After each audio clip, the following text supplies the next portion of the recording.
J'aimerais aujourd'hui partager un sujet avec vous, un sujet que vous connaissez déjà. Un terme que vous connaissez déjà. Aimez-vous les uns les autres comme je vous ai aimé. Vous aussi, aimez-vous les uns les autres. À ceci, tous connaîtront que vous êtes mes disciples.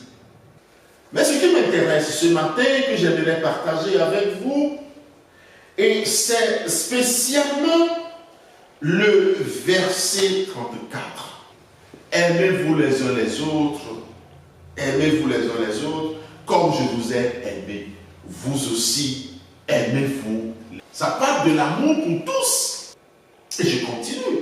Mais j'aimerais vous présenter alors ces trois personnages. D'abord, aimer de la manière de Judas. Aimer de la manière de Pierre. Et aimer à la manière de Jésus.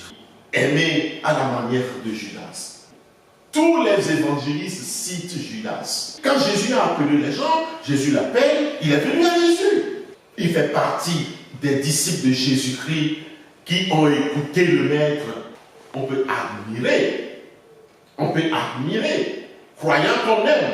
Ah oui, il ne faut pas confondre admiration et aimer. À partir de l'admiration peut venir aussi la haine.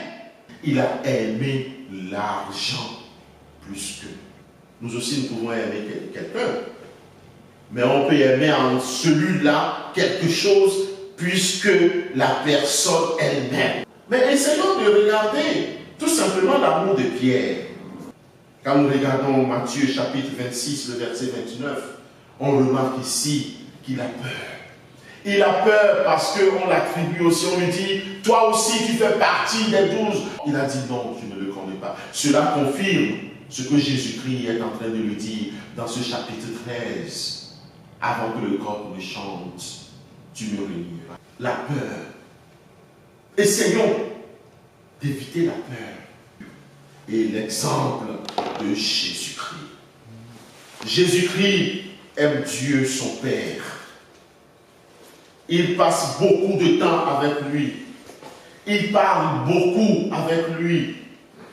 Et il veut faire la volonté de son Père Dieu qui est le nôtre par Jésus-Christ. Il aime les humains, les entraîne sur le bon chemin, le chemin du bonheur pour vivre.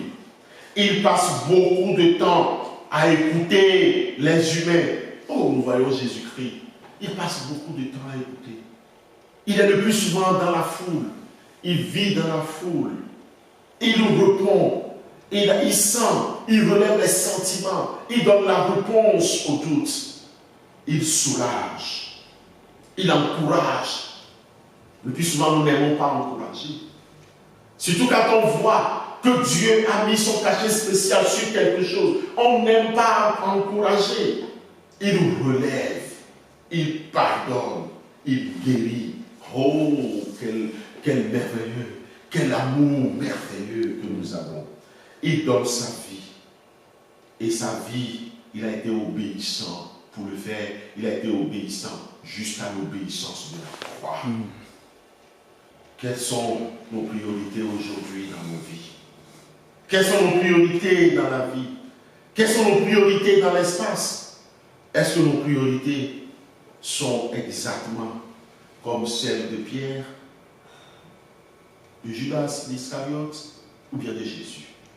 J'aimerais me souffler aujourd'hui, moi-même qui vous parle en premier, il faudrait qu'aujourd'hui aussi, que ma priorité soit celle de Jésus-Christ. Celle de Jésus-Christ qui vous dit, aimez-vous les uns les autres, comme je vous ai aimé. Et à ceux-ci, on reconnaîtra que vous êtes mes disciples. Aimer signifie tout simplement, je pardonne aussi.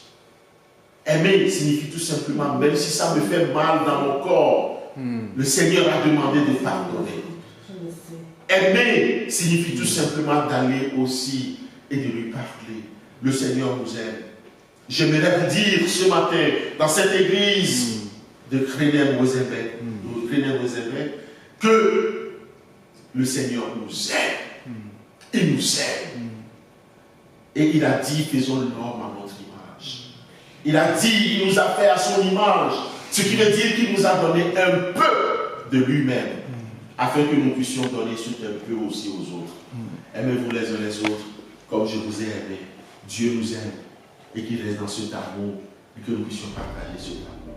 Au nom et pour l'amour de son Fils Jésus-Christ, nous avons dit.